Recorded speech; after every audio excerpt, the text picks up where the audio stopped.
Hello दोस्तों, आप सभी लोगों का स्वागत है मेरे यूट्यूब चैनल शब्द नगरी में। जैसे कि मैंने कल नन्ही कुमुद का पार्ट 1 आप लोगों को सुनाया था, उसी के आगे मैं नन्ही कुमुद का पार्ट 2 आप लोगों के समक्ष लेकर आई हूँ। तो मैं शुरू करती हूँ अपनी कहानी। लगभग 1600 सालों के दशक से जब और हटा नरेश वीरसिंह जूदेव की सियासत हुआ करती थी और बंगरा पहाड़ियों में अलक नारायण के बुजुर्गों का एक छत्र राज हुआ करता था, जो हमेशा जूदेव सरकार के दुर्ग की ढाल बनकर आक्रमणकारियों के खिलाफ खड़े रहने के लिए एक मजबूत ढाल के रूप में माने जाते थे।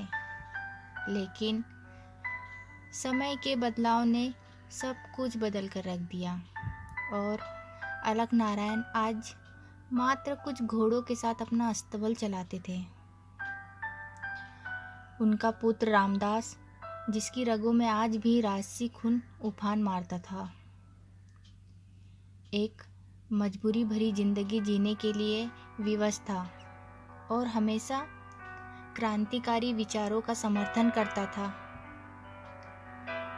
शायद इसी कारण एक दिन वह साहूकारों के बढ़ते जुर्म, गरीबों की दयनीय स्थिति को देख ना पाया और जाकर तहसीलदार के सभी परिस्थितियों से यह सोचकर अवगत कराया कि शायद कुछ सुधार होगा।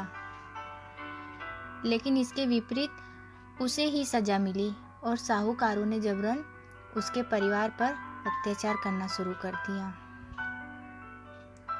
जिसे रामदास और उसके सभी साथी ये चीज़ बर्दाश्त न कर पाए और विद्रोह में अपना एक गुट बनाकर घाटियों में घूमने लगे।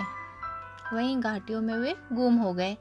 बस कुछ ही दिनों तक कभी कभार उन घाटियों से बाजा के बिगुल की आवाज़ सुनाई देती थी, जिसमें रामदास का क्रोध साफ नजर आता था।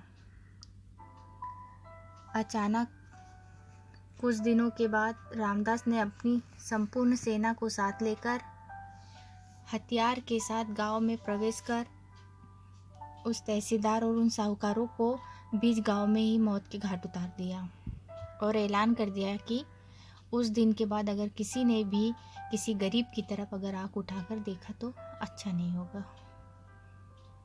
बस पूरा गांव आज उसके पक्ष में था। क्रांति खत्म भी ना हो पाई क्योंकि आज़ादी को कुछ ही दिन हुए थे, इसलिए हथियार और खुले विचार सभी के पास थे।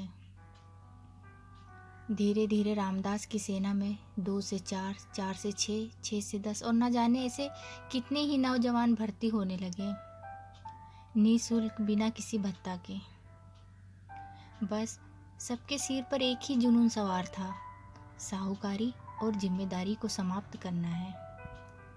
एक गांव से दूसरे गांव लगातार साहूकारों को चेतावनी देना, गरीबों को उनकी जमीन वापस दिलवाना जैसे उस गिरोह का लक्ष्य सा बन गया था।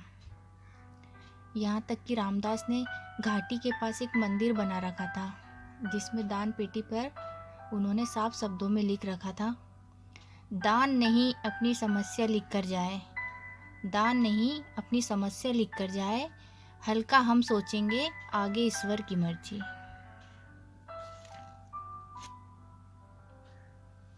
वाक्य साफ था कि हर गरीब की समस्या का समाधान करने का रामदास ने बीड़ा उठाया था। वह 26 वर्षीय नौजवान और उसका समूह जैसे आज भी प्रशासन को चुनौती देता हो। न जाने कितनी बार पटवारी साहूकारों ने उसके खिलाफ शिकायतें दर्ज की और खुद अपनी जाल में फंसते चले गए। यह दशक 1960 का किसान नेताओं ने खुद बिहड़ों की दस्युओं को मुक्त कराने का बीड़ा उठाया था। एक तरफ रामदास का खौफ और दूसरे किसानों के नेता थे, जिन्होंने जमींदार उन्मूलन एक्ट के संशोधन जारी रखा था। जमींदार की समस्या का प्रमुख कारण किसान नेता कहीं ना कहीं रामदास से अप्रत्यक्ष रूप से दिली लगाव रखते थे, क्योंकि रामदास ने कभी किसी गरीब को नुकसान नहीं पहुंचाया था, वो बल्कि उनके हक में लड़ता था। इसलिए भी शायद रामदास थोड़े बेखौफ महसूस करने लगे थे। ऐसे क्रांतिकारी वाले कुमुद के पिता रामदास का हृदय परिवर्तन कैसे हुआ और खुद ब्रह्मचारी रहने वाले रामदास गृह आश्रम आखिर क्यों अपनाया?